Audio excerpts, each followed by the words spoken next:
దీనులకు సువర్తమానము ప్రకటించుటకును, నలిగిన హృదయము గల వారిని దృఢపరచుటకును, దుఃఖక్రాంతులందరినీ ఓదార్చుటకును జరుగుచున్న ఇంటర్ డినామినేషనల్ పరిచర్య. యెషయా 61:1-3.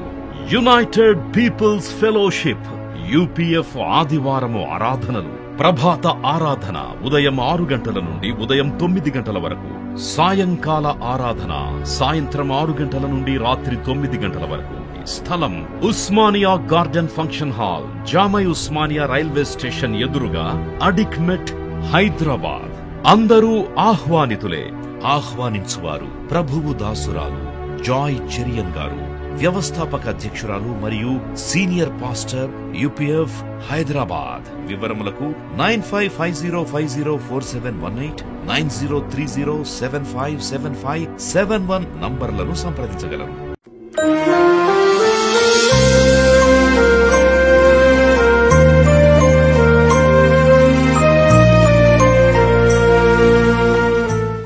ఈరోజు విశ్వాస పరీక్ష అనే శీర్షికలో జవాబు రాని ప్రార్థన అని దీనికి టైటిల్. జవాబు రాని ప్రార్థన, అన్ఆన్సర్డ్ ప్రేయర్. నీ ప్రార్థన కొన్నిసార్లు జవాబు రాదు, అప్పుడు నువ్వేం చేస్తావు? What will you do? What is your reaction? దేవుని మీద అలుగుతావా? మందిరం మీద అలుగుతావా? దేవుని సేవకుల మీద అలుగుతావా? గుడికి రాకుండా ఉంటావా? వాక్యం చదవకుండా అలా మూడుబారిపోవాలన్నా? కానే కాదు. ఎప్పుడు కూడా దేవుడు మనల్ని ప్రేమిస్తున్నాడని, దేవుడు తన అరచేతుల్లో మనం చెక్కుకున్నాడని, ఆయన మనల గురించి ఆలోచిస్తున్నాడు, చింతిస్తున్నాడని, ఆయనకు అసాధ్యం అంటూ ఏది లేదని, ఆయన వాగ్దానాలన్నీ కూడా నెరవేరుతాయని నీవు గొప్ప విశ్వాసం ఉండాలి. నువ్వెప్పుడు కూడా దేవుని శక్తిని కించపరచొద్దు, అనుమానించొద్దు, సందేహించొద్దు. ప్రార్థనకు జవాబు రాకుండా ఉండాలని కొన్ని కారణాలు ఉంటాయి. There are many reasons why a prayer is not answered. మొట్టమొదటి మనకు తెలుసు, పాపము చేస్తే నీ ప్రార్థనకు జవాబు రాదు. అవిశ్వాసం ద్వారా నీ ప్రార్థనకు జవాబు నీవు పొందుకో. Due to disbelief, lack of faith, you cannot see the answers for your prayer. ఒకటి పాపం, మరి ఒకటి అవిశ్వాసం. తర్వాత నీలో ప్రేమ లేకుంటే కూడా నీ ప్రార్థనకు జవాబు రాదు. ఐక్యత లేకుంటే జవాబు రాదు. తర్వాత దేవుని చిత్తానికి విరుద్ధంగా ఉన్న ఏ కోరికలు కూడా దేవుడు జవాబు ఇవ్వడు. అంటే ప్రార్థన చేసేవాడు దేవుని చిత్త ప్రకారం ప్రార్థన చేయాలి. అప్పుడే మనకు దేవుని ఎదుట ధైర్యం కలుగుతుంది.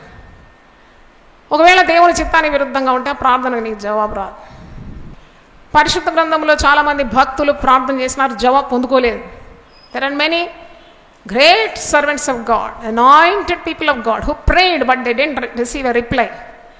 ప్రార్థనకు జవాబు రాకున్నంత మాత్రాన వారు ప్రార్థన వదిలిపెట్టలేదు.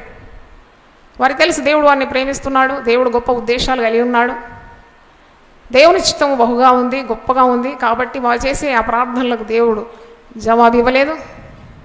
వారు అసంతృప్తి ఏమీ లేకుండా తిరిగి దేవునితోనే బంధం కలిగి ప్రార్థన చేస్తూ వచ్చారు. ఆ మాట ఒకసారి చూద్దాం. లూకా సువార్త 22:42. తండ్రి, నీ చిత్తం అయితే ఈ గిన్నెను నా యొద్ద నుండి తొలగించు. ప్రార్థన జవాబు వచ్చిందా? రాలేదు. ఆయనను నా ఇష్టం కాదు, నీ చిత్తమే సిద్ధించును గాక. ఆ ప్రార్థనకు జవాబు రాలేదు. కానీ దేవుడు యేసు ప్రభు యొక్క చెయ్యి విడవలేదు. పరలోకం నుండి దూతను పంపించినాడు, ప్రభువును బలపరిచినాడు. ఒకవేళ యేసు ప్రభు చేసిన ప్రార్థన, తండ్రి ఈ గిన్నెను తొలగించు అంటే, వెంటనే తండ్రి అయిన దేవుడు యేసు ప్రభుని ఎంతగా ప్రేమిస్తూ వారిద్దరు ఏకము కదా, వెంటనే ఆ ప్రార్థనకు జవాబిస్తే మనకు రక్షణ అనేది దొరకకపోయేది కదా. యేసు ప్రభు సిలువలో వేలాడి తన అమూల్యమైన రక్తము మారకును చిందించాలి, తన ప్రాణం అర్పించాలి. అదే తండ్రి అయిన దేవుని యొక్క ప్రణాళిక, అది దేవుని చిత్తం. ఆ చిత్తం నెరవేర్చడానికే పరలోక భాగ్యాన్ని వదిలిపెట్టి ఈ లోకంలో మానవ అవతారిగా ఆయన దాసుని రూపము దాల్చుకొని తను తాను రిక్తునిగా చేసుకున్నాడు. మరి ఇప్పుడు లోక పాపములన్నీ మోసుకొని పోతున్న గొర్రె పిల్లవలే ఉన్నాడు. పాప భారమంతా మోయాలంటే చాలా కష్టతరంగా ఉంది. ఆత్మ సిద్ధంగా ఉంది, శరీరము బలహీనంగా ఉంది. తండ్రి, నీ చిత్తమైతే ఈ గిన్నె నా ఇద్దరిని తొలగించమని మహావేదనతో ప్రార్థిస్తున్నాడు. కానీ ఆ ప్రార్థనకు జవాబు రాలేదు. భూదిగంత నివాసులారా, మీరు నా వైపు చూచి రక్షణ పొందుడి, నేనే దేవుడను, మరి ఏ దేవుడను లేడు. ఆ మాట చెప్పాలంటే అక్కడ దైవ చిత్తాన్ని, తండ్రి చిత్తాన్ని నెరవేర్చాలి. ఇది జవాబు రాని ప్రార్థన. కానీ మార్కు సువార్తికుడు ఇదే ప్రార్థనలో ప్రభు పలికిన ఒక ప్రశస్తమైన మాటను మరి రాస్తున్నాడు. మార్కు సువార్త 14:36 మార్క్ 14:36. నాయనా తండ్రి నీకు సమస్తము సాధ్యము. ఇది యేసు ప్రభు గెత్సెమనే తోటలో పలికిన మాట. ఏమంటున్నాడు? నాయనా తండ్రి నీకు సమస్తము సాధ్యం. పలకండి ఆ మాట ఒకసారి నాతో. నాయనా తండ్రి, అబ్బా ఫాదర్, ఇంగ్లీష్లో అబ్బా father, everything is possible to you. Gethsemane తోటలో ఈ మాట పలికినాడని మార్కు రాస్తున్నాడు తన సువార్తలు. ఈ గిన్నె నా యుద్ధ నుండి తొలగించమని ఆయన నోట పలక ముందు, నాయనా తండ్రి నీకు సమస్తము సాధ్యం, ఈ గిన్నె నా యుద్ధ నుండి తొలగించుము, అయినను నా ఇష్ట ప్రకారం కాదు నీ చిత్త ప్రకారమే కానిము అనేను. దేవునికి స్తోత్రం, హల్లెలూయా. యేసు ప్రభు చేసిన మోడల్ ప్రేయర్ అన్నమాట. మనం కూడా ప్రార్థన చేస్తున్నప్పుడు అలసిపోకూడదు. You have to keep on praying, let the will of God be done. దేవుని యొక్క ప్రణాళిక మన జీవితంలో జరగాలి, కానీ మన చిత్తం కాదు జరగాల్సింది.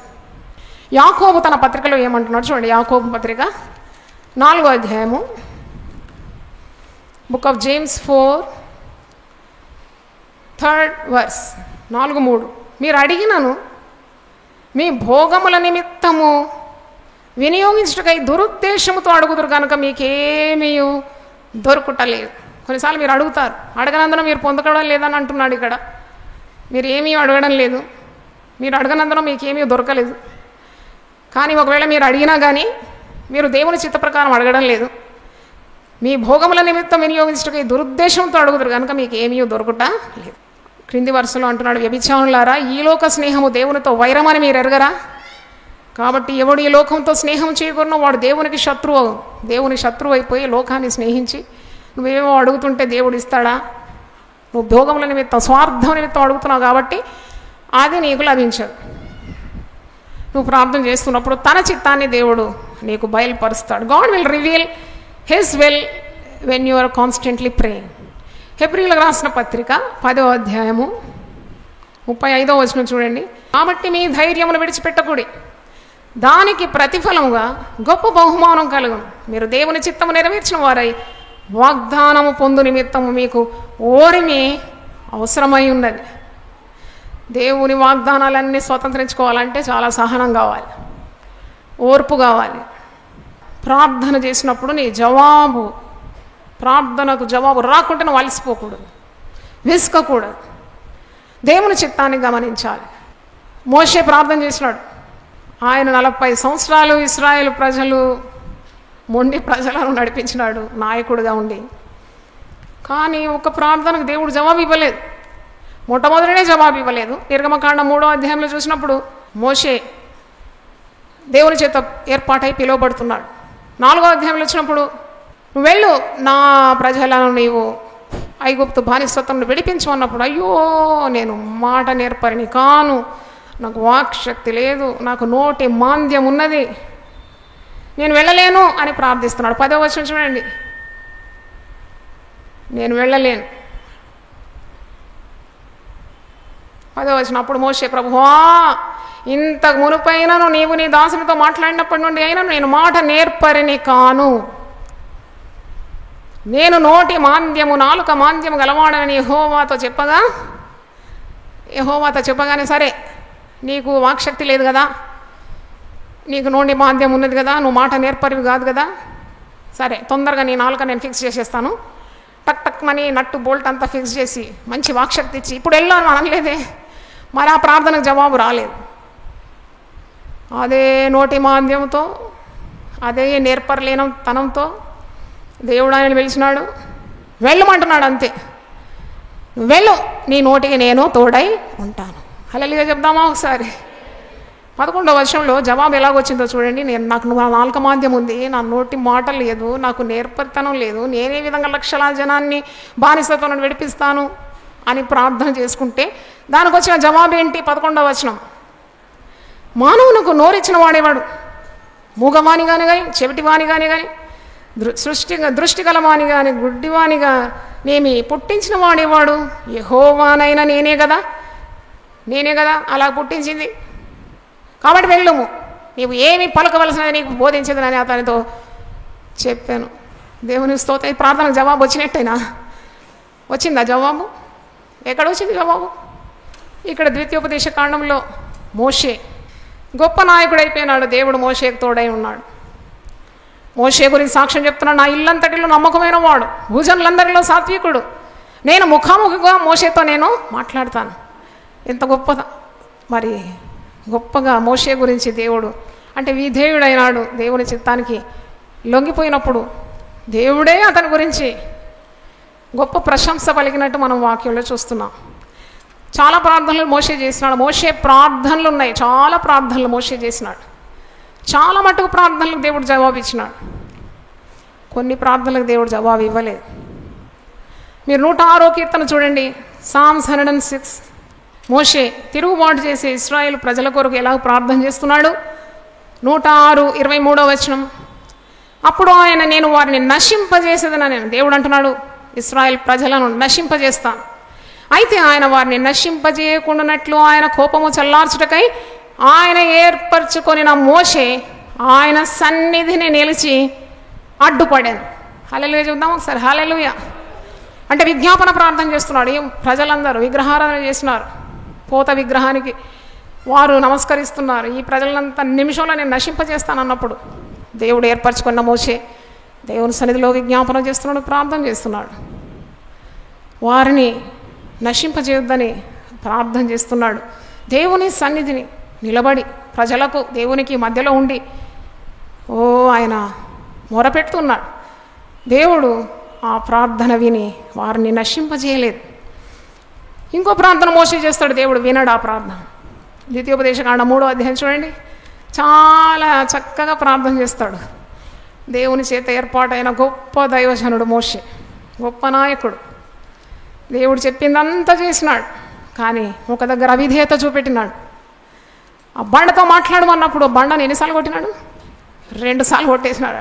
నువ్వు ఆ బండతో మాట్లాడు, ఆ బండ నీళ్ళు ఇస్తుందంటే, ఇశ్రాయేలు ప్రజలు లక్షలాదిగా ఉన్నారు, వారు తాగడానికి నీళ్లు ఆ బండ నుండి వస్తుందంటే, మోషే బండతో మాట్లాడమన్నప్పుడు దేవుని చిత్తాన్ని నెరవేర్చలేదు. కాబట్టి దేవుడు కనాను రాజ్యాన్ని చూడ్డానికి నువ్వు కనాను రాజ్యం చూడవు.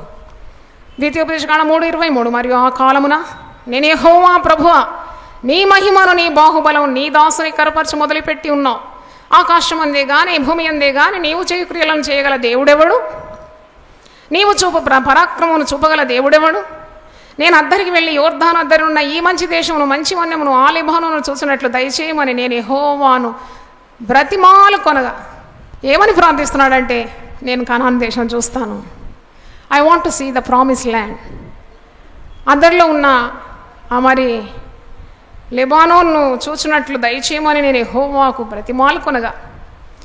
26వ వచనం చూడండి, ద్వితీయోపదేశకాండం 3:26, యెహోవా మిమ్మును బట్టి నా మీద కోపపడి నా మనవి వినకపోయాను, మరి యెహోవా నాతో ఇట్లా చాలును, ఇక నువ్వు ఈ సంగతిని గురించి నాతో మాట్లాడవద్దు.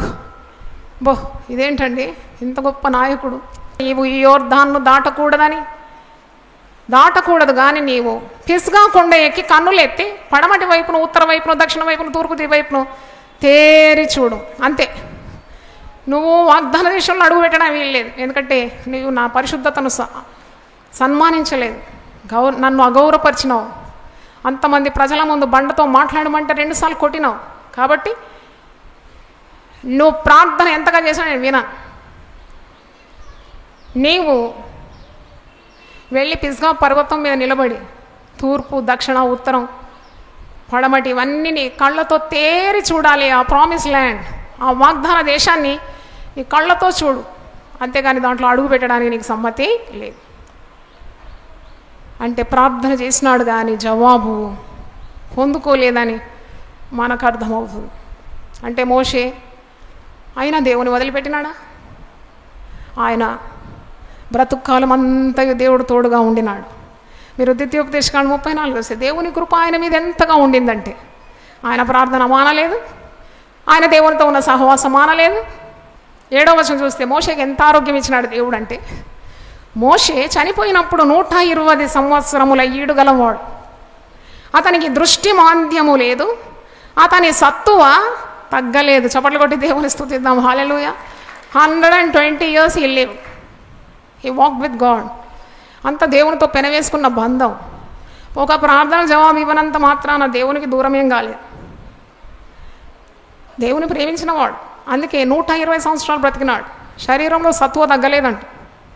మరి ఇంకా దావీదు కూడా ప్రార్థన చేస్తాడండి. 2 సమూయేలు గ్రంథం 12వ అధ్యాయంలో చూస్తే బెత్షెబా ద్వారా జన్మించిన బిడ్డ బ్రతకాలని 7 దినములు ఉపవసించి ఆహారము పుచ్చుకోకుండా తన్ను తాను తగ్గించుకొని దేవుని సన్నిధిలో మొర్ర పెడతాడనమాట. 16, 17 నేను చదువుతున్నాను. యెహోవా ఊరియా భార్య దావీదునకు కనిన బిడ్డను మొత్తినందున అది బహుజబ్బు పడాను. దావీదు ఉపవాసం ఉండి లోపలికి పోయి రాత్రి అంతయు నేల మీద పడి బిడ్డ కొరకు దేవుని బతిమాలగా ఇంటిలో ఎన్నికైన వారు లేచి అతను నేల నుండి లేవనెత్తుకు వచ్చిరు. కానీ అతడు సమ్మతింపగా వారితో కూడా భోజనము కూడా చేయక ఉండెను. ఎన్ని రోజులు అలా ఉన్నాడు అంటే 18వ వచనం 7వ దినమున, అంటే ఎన్ని రోజులు ఉపవాసం ఉన్నాడు? 7 రోజులు బిడ్డ బ్రతకాలని. 7వ దినమున బిడ్డ చావగా ఆయన ఉపవాసం వదులుకున్నాడు. తండ్రి నీ చిత్తము మా పట్ల నెరవేర్చమని ప్రార్థన చేయాలి. పౌలు భక్తుడు ప్రార్థించలేదా?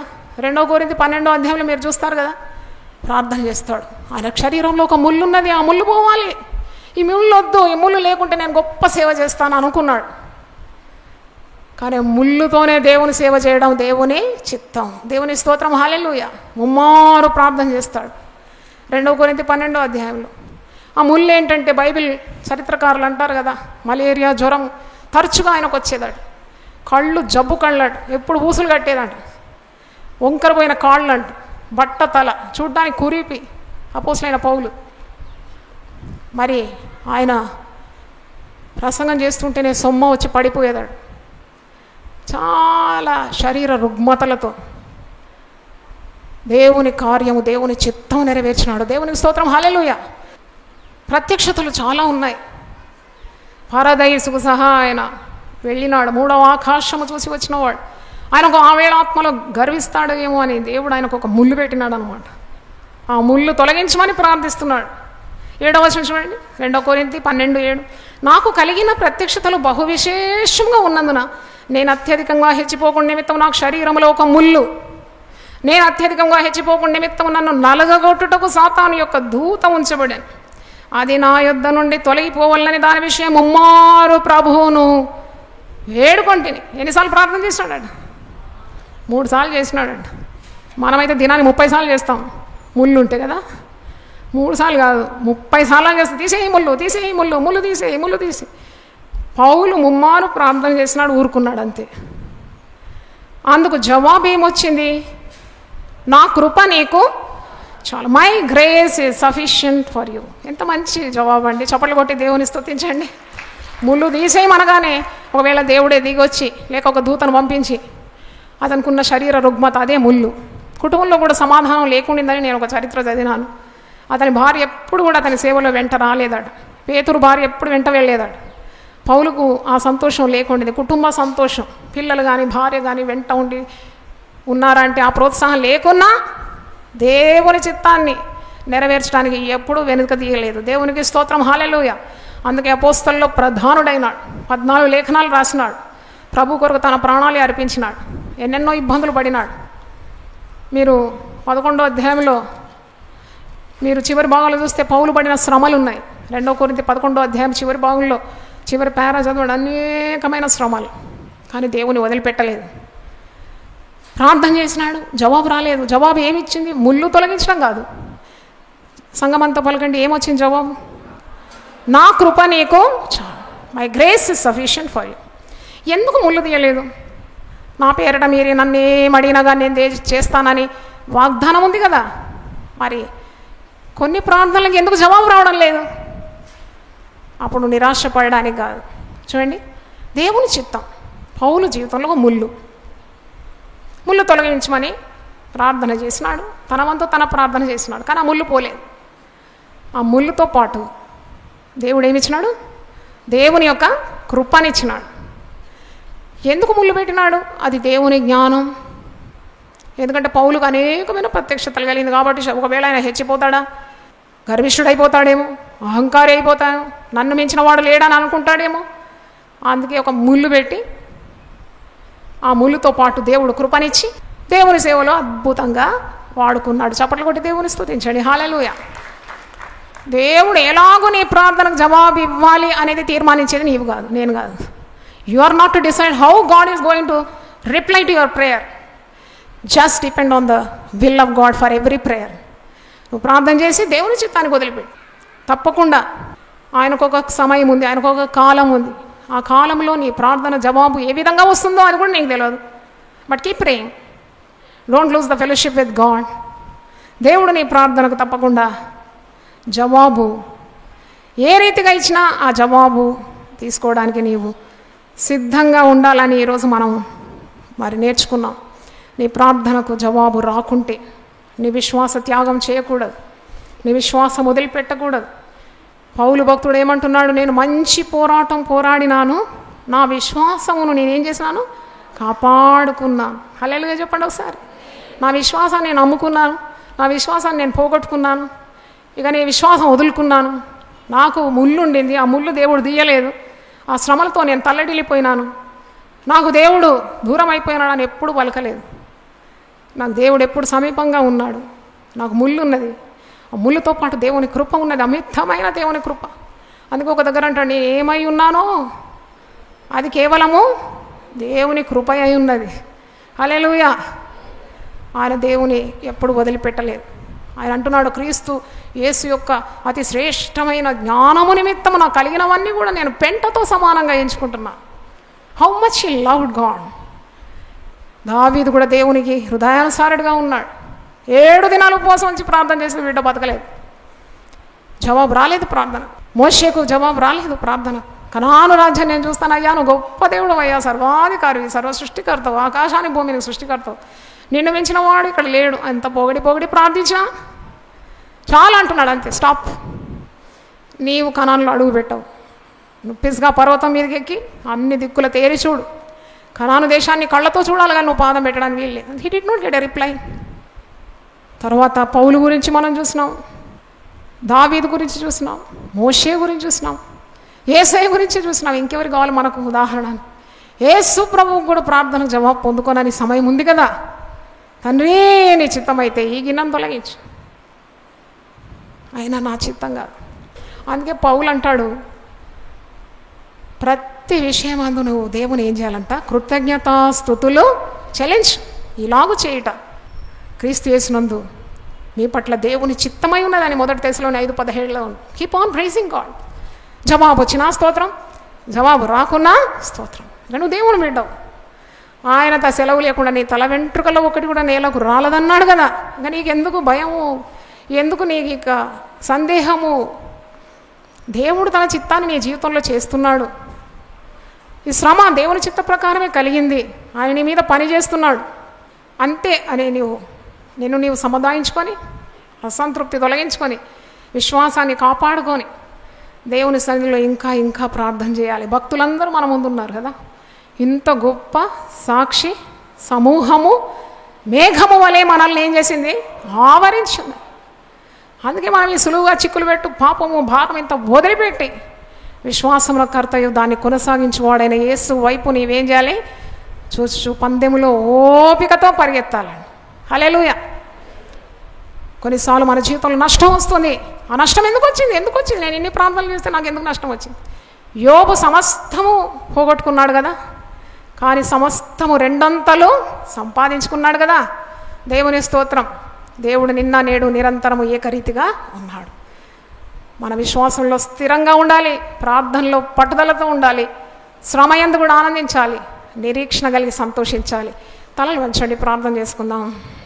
హల్లెలూయా. స్తోత్రం ప్రభువా, నేను నీ పరిశుద్ధ నామమునకు స్తోత్రం చెల్లిస్తున్నాము. జవాబు రాని ప్రార్థనలు అనే అంశం మీద మేము ధ్యానించినాం ప్రభు. మేము ప్రార్థన చేస్తున్నప్పుడు కొన్నిసార్లు జవాబు రాకున్నా మేము నిరుత్సాహపడకూడదు, నిరాశపడకూడదు. మేము ఎవరమునైనా మేము ఈ లోకంలో ఏమి తీసుకొని వచ్చినామని ప్రభువా నీకు వేరుగా ఉండి మేము ఏమి సాధించగలమని మేము నిన్ను వదిలిపెట్టాలి.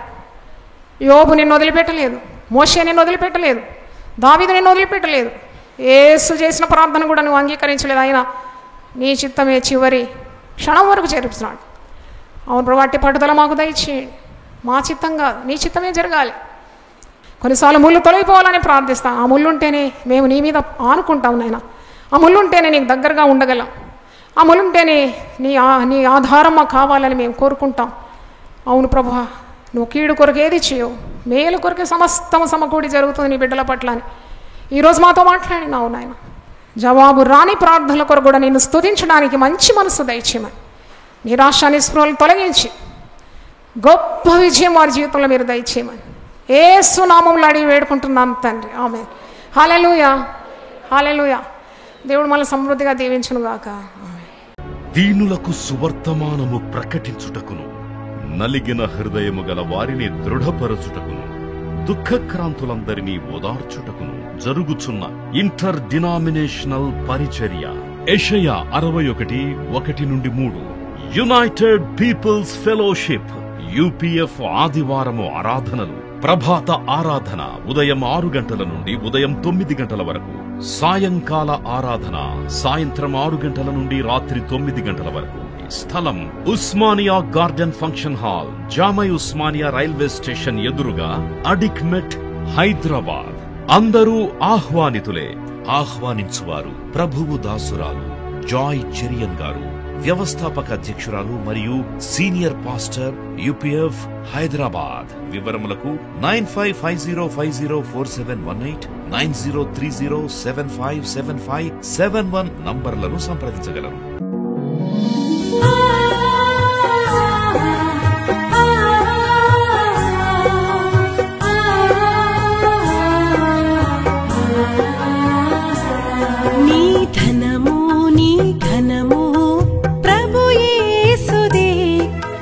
దశమా భాగము నీయ వెనుదీతువా.